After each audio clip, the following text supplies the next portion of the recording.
बातमीपत्रात आता पाहूयात गल्लीपासून ते दिल्लीपर्यंतच्या ताज्या घडामोडींचा धावता आढावा। पंतप्रधान नरेंद्र मोदी यांनी पुन्हा एकदा राज्यसभेत काँग्रेस पक्षावर जोरदार हल्ला चढवलाय। काँग्रेसच्या व्हीआयपी कल्चरबाबतही त्यांनी अनेक प्रश्न उपस्थित केले। लाल दिव्याची संस्कृती का सुरू ठेवली असा सवाल त्यांनी केला। काँग्रेसनं ब्रिटिश कायदा का बदलला नाही असा सवाल त्यांनी उपस्थित केला। ते म्हणाले की काँग्रेसनं येत्या निवडणुकीत 40 जागा जरी जिंकल्या तरी भरपूर होतील। ते आज आपल्या चुकांची शिक्षा भोगत आहेत। राष्ट्रपतींच्या अभिभाषणावर आभार मानताना त्यांनी काँग्रेसवर जोरदार टीका केली। पंतप्रधानांनी यापूर्वी सोमवारी 5 फेब्रुवारी रोजी लोकसभेला संबोधित केलं होतं। आज राज्यसभेत भाषण करताना पंतप्रधान नरेंद्र मोदी सुरुवातीपासूनच काँग्रेसवर हल्लाबोल करताना दिसले। पंतप्रधान म्हणाले की काही लोकांवर टीका करणं हा नाईलाज झालाय आणि त्याबद्दल मी त्यांच्याबद्दल शोक व्यक्त करतो असं म्हणत पंतप्रधान काँग्रेसकडे बोट दाखवत होते। पंतप्रधान नरेंद्र मोदी म्हणाले की मी मल्लिकार्जुन खरगे यांचं भाषण लक्षपूर्वक ऐकत होतो आणि मला त्याचा खूप आनंद झाला। लोकसभेची मनोरंजनाची उणीव होती ती तुम्ही पूर्ण केली। खरगे इतकं बोलू शकले कारण त्या दिवशी ते बोलत होते तेव्हा त्यांचे 2 कमांडर बसले नव्हते। खरगे त्या दिवशी म्हणाले होते की एनडीए देशात 400 जागा जिंकेल। माजी पंतप्रधान जवाहरलाल नेहरू यांच्या भाषणाचा संदर्भ देत पंतप्रधान मोदी म्हणाले की त्यांनी नोकऱ्यांमधील आरक्षणाला विरोध केला होता आणि नेहरूजींचं भाषण आणि त्यांचे शब्द काँग्रेससाठी मूल्यवान आहेत। बाबासाहेब आंबेडकरांचे विचार नष्ट करण्याचा काँग्रेसनं प्रयत्न केला असंही पंतप्रधान मोदी म्हणाले। सीताराम केसरी यांच्याशी काँग्रेस पक्षानं ज्या प्रकारे वागणूक दिली ते त्यांच्या नजरेत ओबीसींचे महत्त्व दाखवण्यासाठी पुरेसं आहे असंही पंतप्रधान म्हणाले। आपल्या भाषणादरम्यान पीएम मोदींनी एनडीए सरकारनं एससी, एसटी आणि ओबीसींसाठी केलेल्या विकास कामांची देखील गणना केली। काँग्रेस पक्षाच्या आजच्या स्थितीला काँग्रेस पक्षच जबाबदार असल्याचं पंतप्रधान नरेंद्र मोदी म्हणाले। आगामी निवडणुकीत काँग्रेसला 40 जागाही मिळाल्या तर ती त्यांच्यासाठी आनंदाची गोष्ट आहे असं म्हणत मोदींनी काँग्रेसची खिल्ली उडवली आहे। राष्ट्रवादी काँग्रेस अजित पवार गटानं सर्वोच्च न्यायालयात कॅव्हेट दाखल केले। राष्ट्रवादी काँग्रेसच्या वतीनं अधिवक्ता अभिकल्प प्रताप सिंह यांनी याचिका दाखल केली आहे। दुसऱ्या शरद पवार गटानं सर्वोच्च न्यायालयात आपली बाजू मांडली तर अजित पवार गटाच्या विरोधात कोणताही एकतर्फी आदेश निघणार नाही याची खात्री करण्यासाठी हे आहे। 6 फेब्रुवारी रोजी निवडणूक आयोगानं महाराष्ट्र सरकारमधील अजित पवार गटाला खरी राष्ट्रवादी म्हणून घोषित केलं होतं। आयोगानं अजित पवार गटाला पक्षाचे नाव आणि निवडणूक चिन्ह दिलं। 6 महिने चाललेल्या 10 सुनावणीनंतर निवडणूक आयोगानं हा निर्णय दिला। बहुसंख्य आमदारांनी अजित पवार गटाला राष्ट्रवादीचं नाव आणि निवडणूक चिन्ह मिळवून देण्यासाठी मदत केल्याचं आयोगानं म्हटलंय। यावर अजित पवार म्हणाले, लोकशाहीत बहुमताला महत्त्व दिलं जातं, त्यामुळे निवडणूक आयोगानं आम्हाला राष्ट्रवादी काँग्रेस हे नाव आणि निवडणूक चिन्ह दिलंय। निवडणूक आयोगानं शरद पवार यांना त्यांच्या नव्या राजकीय पक्षासाठी आज दुपारी 4 वाजेपर्यंत 3 नावं देण्यास सांगितलंय। शरद पवार गटानं दिलेल्या मुदतीत 3 नावं न दिल्यास त्यांच्या गटातील सदस्यांना अपक्ष म्हणून निवडणूक लढवावी लागेल। निवडणूक आयोगाच्या निर्णयावर शरद पवार गट सुप्रीम कोर्टात जाणार असल्याबद्दल अजित पवार म्हणाले की प्रत्येकाला न्याय मागण्याचा अधिकार आहे। हा निर्णय आमच्या बाजूने आला। त्यांनी सर्वोच्च न्यायालयात गेल्यास वकिलांच्या माध्यमातून योग्य उत्तर देऊ। 50हून अधिक आमदार, बहुतांश जिल्हा प्रमुख आमच्या सोबत आहेत असं अजित पवार म्हणाले। निवडणूक आयोगानं राष्ट्रवादी काँग्रेसविषयी दिलेल्या निर्णयावर घटनातज्ञ उल्हास बापट यांनी तीव्र नाराजी व्यक्त केली आहे। निवडणूक आयोगाच्या निकालामुळे लोकशाहीचं अधपतन तथा राज्यघटनेचीही पायमल्ली होतीये। त्यामुळे सुप्रीम कोर्टानं पक्षांतरबंदी कायद्यात स्पष्टता आणली पाहिजे असं ते म्हणाले। ज्याच्याकडे बहुमत आहे त्याच्या बाजूने निकाल देणं चुकीचं आहे असंही ते यावेळी म्हणाले। निवडणूक आयोगानं मंगळवारी उपमुख्यमंत्री अजित पवार यांच्या नेतृत्वातील पक्ष खरा राष्ट्रवादी काँग्रेस पक्ष असल्याचा निर्वाळा दिला। या निर्णयावर आता संमिश्र प्रतिक्रिया उमटत आहेत। विशेषतः घटनातज्ञ उल्हास बापट यांनी सुप्रीम कोर्टाचा दाखला देत निवडणूक आयोगाच्या निर्णयावर आक्षेप नोंदवलाय। ते म्हणाले की निवडणूक आयोगाला लोकप्रतिनिधी कायदा कलम 28A अंतर्गत पक्ष कुणाचा हे ठरवण्याचा अधिकार देण्यात आलाय। सुप्रीम कोर्टानं पक्ष कुणाचा हे ठरवण्यासाठी बहुमत कुणाचं, पक्षाची घटना काय सांगते, त्या पक्षाच्या मूळ विचारसरणीला धरून कोण वागतंय आणि कुणाकडे सर्वाधिक आमदार, खासदार आहेत या सर्व बाबींचा विचार करावा लागेल असं स्पष्ट शब्दात सांगितलंय।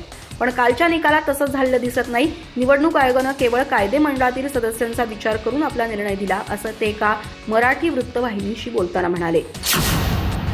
शरद पवारांना संपवण्यासाठी, मारण्यासाठी, राजकीय हत्या करण्यासाठी मोठा कट रचला जातोय असा गंभीर आरोप जितेंद्र आव्हाड यांनी केलाय।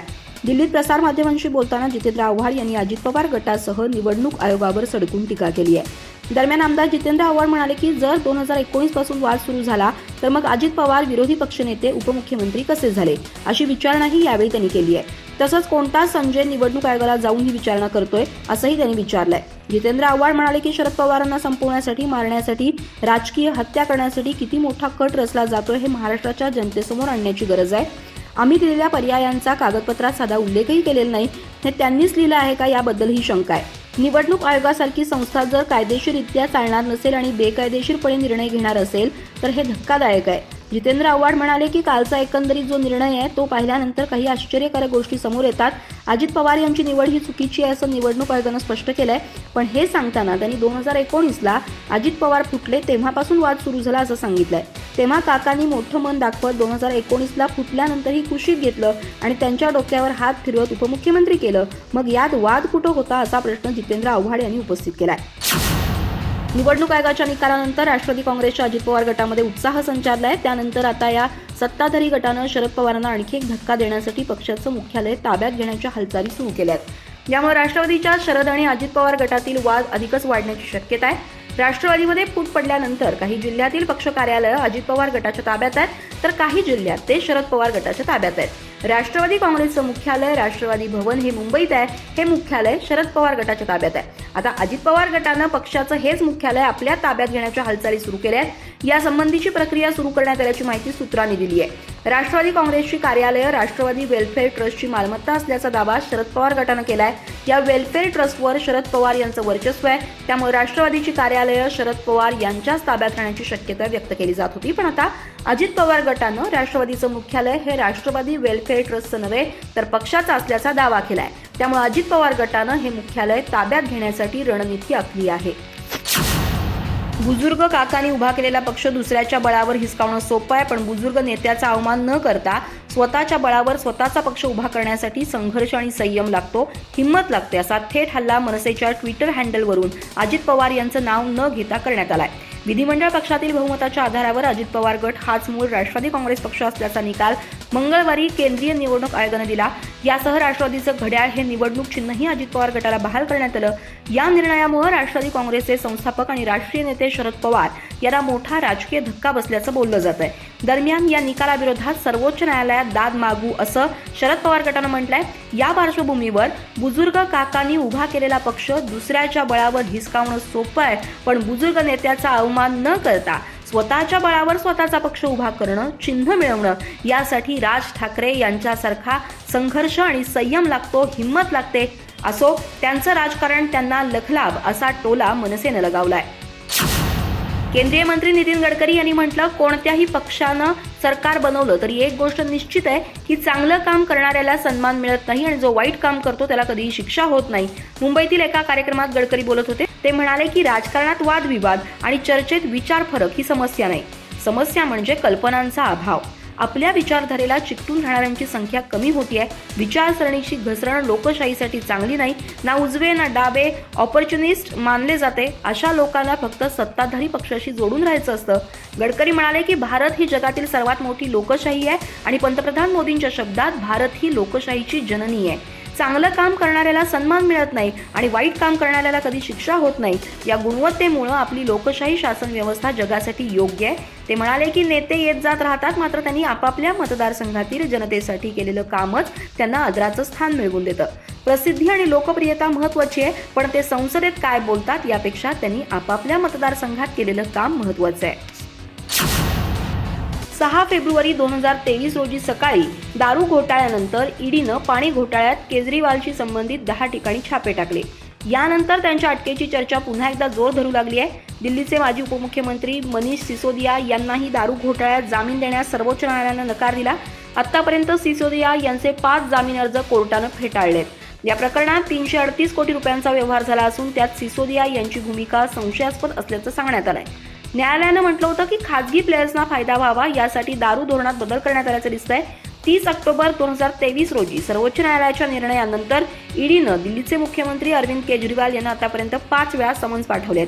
सीएम केजरीवाल यांनी सर्व समन्स फेटाळले आहेत. समन्स फेटाळण्यामागचं कारण म्हणजे त्यांनी ईडीचे समन्स राजकीय हेतूनं प्रेरित असल्याचं म्हटलंय. ईडीकडे केजरीवाल यांच्याशी संबंधित एक साक्षीदार असल्याचा दावाही केला जातोय. पीएमएलए कायद्याच्या कलम 50 अंतर्गत ईडीकडे एखाद्या व्यक्तीविरुद्ध कोणतेही पुरावे असल्यास ते त्याला चौकशीसाठी समन्स पाठवते. कलम 50 अंतर्गत जर ईडीनं एखाद्या व्यक्तीला समन्स पाठवले तर तो केवळ 3 वेळा समन्सकडे दुर्लक्ष करू शकतो. केजरीवाल यांनी ईडीनं पाठवलेले 5 समन्स फेटाळल्यात. अशा परिस्थितीत ठोस पुरावे किंवा साक्षीदार असल्यास ईडी पीएमएलए कायद्याच्या कलम 19 अंतर्गत त्यांच्या विरुद्ध अजामीनपात्र वॉरंट जारी करू शकते. न्यायालयाच्या आदेशानं हे वॉरंट पारित केलं जाईल. त्यामुळेच 3 फेब्रुवारीला ईडीनं दिल्लीच्या राऊस एव्हेन्यू कोर्टात धाव घेतली आहे. आता सर्व काही न्यायालयाच्या निर्णयावर अवलंबून असेल.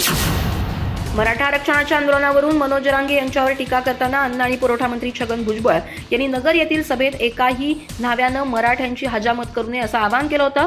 त्यावर राज्यभरातून संतप्त प्रतिक्रिया उमटतायत. मंगळवारी मुंबईत अखिल भारतीय मराठा महासंघाची बैठक झाली. त्यात भुजबळांच्या वक्तव्याचा समाचार घेण्यात आला. भुजबळांचे ऐकलं तर राज्यात एकही न्हाव्याचं दुकान कसं उघडतं ते आम्ही पाहू, असं प्रतिआव्हान मराठा महासंघाचे अध्यक्ष दिलीप जगताप यांनी भुजबळ यांना दिलंय. भुजबळ 2 जातीत तेढ निर्माण करण्याचा प्रयत्न करत असतानाही राज्य सरकार त्यांच्यावर गुन्हा दाखल करत नाही, शिवाय सरकारमधून हकालपट्टी करत नाही. याचा अर्थ भुजबळांच्या वक्तव्याला सरकारचं समर्थन आहे का, असा प्रश्न मराठा महासंघानं उपस्थित केला. या बैठकीला इतर राज्यातील जाट, मराठा, गुर्जर, पाटीदार या समाजाचे नेतेही उपस्थित होते. सर्वच राज्यातील आरक्षणाबाबत केंद्रानं लवकर निर्णय घ्यावा अशी मागणी त्यांनी संयुक्त पत्रकार परिषदेत केली. आरक्षणासाठी स्थापन झालेल्या जाट, मराठा, गुर्जर, पाटीदार संयुक्त कृती समितीनं 13 जानेवारी रोजी दिल्लीत झालेल्या पहिल्याच बैठकीत देशातील आरक्षणाची मर्यादा वाढवण्याचा ठराव मंजूर केलाय. सध्या 50% असलेली आरक्षणाची मर्यादा वाढवून 1931 मध्ये झालेल्या जातीय जनगणनेच्या आधारावर 80% करण्याची मागणी या समितीकडून करण्यात आली. निवडणूक आयोगानं राष्ट्रवादी काँग्रेस पक्ष अजित पवारांना दिल्यानंतर आता शरद पवार गटानं नव्या जोमानं कामाला लागण्याचा निर्धार केलाय. शरद पवार गटाचे प्रदेशाध्यक्ष जयंत पाटील यांनी बुधवारी पत्रकारांशी बोलताना आपल्या कार्यकर्त्यांना पक्षाचं नाव आणि चिन्हाची भीती न बाळगण्याचा कानमंत्र दिला. लोक आपल्यापेक्षा खूप पुढे गेले. ते पक्षाचं चिन्ह आणि नाव कुणाचं हे चटकन ओळखतात. त्यामुळे आता चिन्हाची भीती बाळगू नका, असं ते म्हणाले. माढा तालुक्यातील टेंभुर्णी इथं राष्ट्रवादीचा विजय निश्चय मेळावा झाला. त्यात जयंत पाटील पक्ष चिन्हासंबंधी आपली भूमिका स्पष्ट करताना म्हणाले की 1999 साली आम्ही घड्याळ चिन्ह घेतलं होतं. तेव्हा मला हे चिन्ह लोकांपर्यंत पोहोचेल का अशी भीती वाटत होती. त्यामुळं मी तेव्हा लहान मुलांना घड्याळाचे प्लास्टिकचे बिल्ले छापून देत होतो. ती मुलं हे बिल्ले घरोघरी नेऊन देत होते. पण आता लोक आपल्यापेक्षा फार पुढे गेलेत. लोक चिन्ह ओळखतात, तसंच नाव कुणाचं आहे हेही ओळखतात. त्यामुळे आता चिन्हाची भीती बाळगण्याची काहीच गरज नाही. ते लोकांपर्यंत आपोआप पोहोचेल. राज्यसभेची निवडणूक लवकरच होणार आहे. त्यामुळे आम्ही 10-12 जण कोणत्या नावानं काम करणार यासाठी पक्षाचं नाव द्यायचं आहे. कदाचित तेच नाव पुढेही वापरलं जाईल. त्या नावानिशी घरोघरी पोहोचण्याचं काम आपल्याला करायचं आहे. नवं चिन्हही आपल्याला घरोघरी पोहोचवायचं आहे, असंही जयंत पाटील यावेळी बोलताना म्हणाले.